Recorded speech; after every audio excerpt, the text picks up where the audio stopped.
Everyone welcome to the सरकारी job channel. सो आपकी राजस्थान के अंदर आपकी हाई कोर्ट के अंदर ट्रांसलेटर की वैकेंसी का नोटिफिकेशन आउट हो गया है।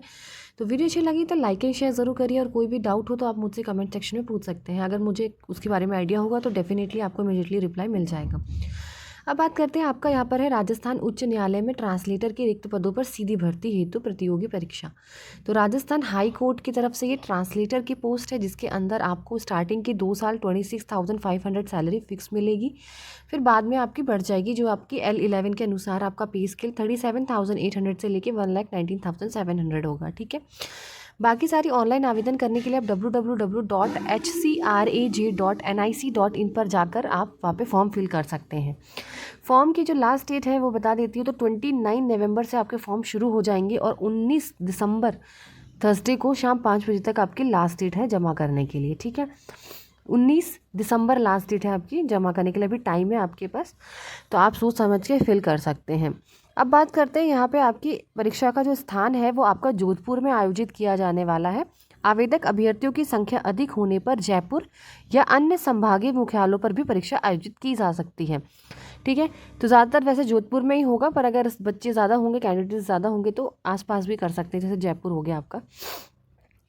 अब बात करते हैं एग्जामिनेशन फीस की। अगर आप सामान्य वर्ग, अन्य पिछड़ा वर्ग, क्रीमी लेयर श्रेणी, अति पिछड़ा वर्ग या अन्य राज्य के आवेदक होते हैं तो 750 रुपये है। अन्य राज्य से भी आप अप्लाई कर सकते हैं, ठीक है, दूसरे स्टेट के भी अप्लाई कर सकते हैं, पर वो जनरल कैटेगरी में माने जाते हैं। फिर राजस्थान राज्य के जो है अन्य पिछड़ा वर्ग, नॉन क्रीमी लेयर, अति पिछड़ा वर्ग, नॉन क्रीमी श्रेणी और EWS वाली 600 रुपये फीस है।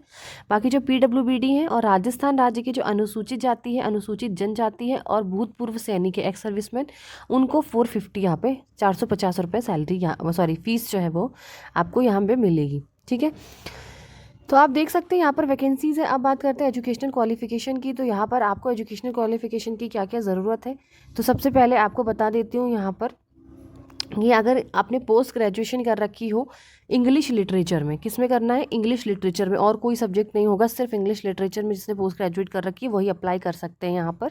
ठीक है, और पर्सन हु हैज़ अपीयर्ड और अपीयरिंग इन MA फाइनल ईयर वो भी अप्लाई कर सकते हैं।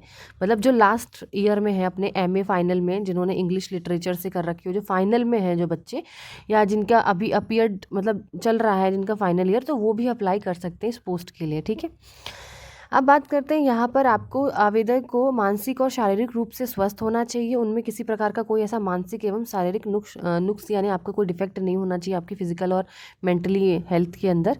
ठीक है, आप हेल्दी होने ज़रूरी है यहाँ पर, मेंटली और फिजिकली दोनों।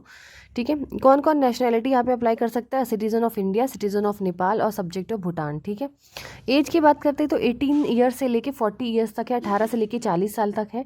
अपर एज लिमिट 5 साल का रिलैक्सेशन है शेड्यूल कास्ट और OBC के लिए। ठीक है, और विडो और डिवोर्सी में वुमेन के लिए यहाँ पर कोई भी एज लिमिट नहीं है। बाकी जो रिजर्विस्ट होते हैं, डिफेंस सर्विस पर्सनल है, उनकी 50 ईयर्स तक यहाँ पर रखी हुई है एज उन्होंने। और अपर एज लिमिट जो है उनको भी दे दी जाएगी जो NCC में अपनी सर्विस रेंडर्ड कर रहे हैं। ठीक है, तो ये चीज़ भी यहाँ पे लिखी हुई है आपकी।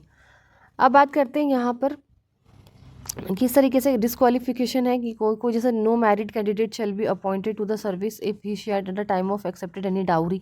किसी ने अगर कोई दहेज लिया था अपनी शादी के टाइम तो उसको यहाँ पर डिस्क्वालिफिकेशन मिल जाएगा। ये सारी चीज़ें लिखी हुई हैं, तो ठीक है, आप पढ़ सकते हो। और ये no candidate shall be eligible for, ये बहुत इंपॉर्टेंट इन्फॉर्मेशन है जो कोई आपको बताता नहीं है। ठीक है, तो मैं आपको इस चीज़ में बता रही हूँ यहाँ पर कि वहाँ पर किसी कैंडिडेट को एलिजिबल वो नहीं है जिनके 2 से ज़्यादा बच्चे हैं at the date of commencement of rule of 2002 का जो रूल है उसके अकॉर्डिंग, जिनके 2 से ज़्यादा बच्चे हैं वो भी अप्लाई नहीं कर सकते यहाँ पे। ठीक है, अगर आप डेट ऑफ रूल आपको पढ़ना पड़ेगा, जो कमेंसमेंट ऑफ रूल 2002 है ना, उसको पढ़िए, उसके हिसाब से ये चिल्ड्रन का कुछ है कि बच्चे का 2 से ज़्यादा बच्चे जो है वो मतलब अगर उसमें बोला हुआ है कि अगर किसी के 2 से ज़्यादा बच्चे हैं तो उनको डिस्क्वालीफाई नहीं करा जाएगा एज लॉन्ग एज जब तक नंबर ऑफ चिल्ड्रन ही और she has on date of commencement of this rule does not increase. जो रूल 2002 के बाद अगर उनके इंक्रीज़ नहीं हुए हैं, बच्चे नहीं हुए हैं, तो वो क्वालिफाई है मतलब। तो ये आपको रूल पढ़ना पड़ेगा, जो रूल इन्होंने कमेंसमेंट ऑफ रूल 2002 के अकॉर्डिंग क्या चीज़ है। ठीक है, तो वो चीज़ देखकर ही आपको यहाँ पे फॉर्म भरना है, पहली बात तो। तो ये चीज़ें पढ़ लीजिएगा डिस्क्वालिफिकेशन की। अब आपको पैटर्न बता देती हूँ एग्ज़ाम का। तो सबसे पहले आपका जो रिटन एग्ज़ाम होगा वो पेपर 1 आएगा, जिसमें आपको ट्रांसलेट करना है, इंग्लिश से हिंदी में ट्रांसलेशन होगा। 100 नंबर का क्वेश्चन होगा, ठीक है। मैक्सिमम मार्क्स 100 होंगे, मिनिमम मार्क्स 55 आपको करने हैं, और ड्यूरेशन आपको 2 घंटे का मिलेगा। ऐसे पेपर 2 फिर हिंदी से इंग्लिश ट्रांसलेट करना है आपको, ये भी 100 नंबर का होगा, और कम से कम मार्क्स आपको चाहिए 55, 2 घंटे का यहाँ पर आपका ड्यूरेशन होगा, ठीक है। 55% आपको दोनों पेपर में चाहिए, और 60% टोटल मिला के 200 में से 60% चाहिए, और अलग अलग 100 में 55%, ठीक है। तो अब यही चीज़ है जिसमें मैंने आपको बता दिया है, जो मेन इंपॉर्टेंट चीज़ थी वो आपको यहाँ पे चीज़ें मैंने आपको ऑलरेडी बता दी है, जो इंपॉर्टेंट चीज़ें। बाकी आप पूरा नोटिफिकेशन यहाँ पे पढ़ सकते हो, साइट पर जाकर आप इसको पढ़ सकते हैं, ठीक है। वेबसाइट है www.hcrag.nic.in पर जाकर। तो आप फॉर्म फिल कर लीजिए अगर आप एलिजिबिलिटी क्राइटेरिया को फुलफिल कर रहे हैं तो।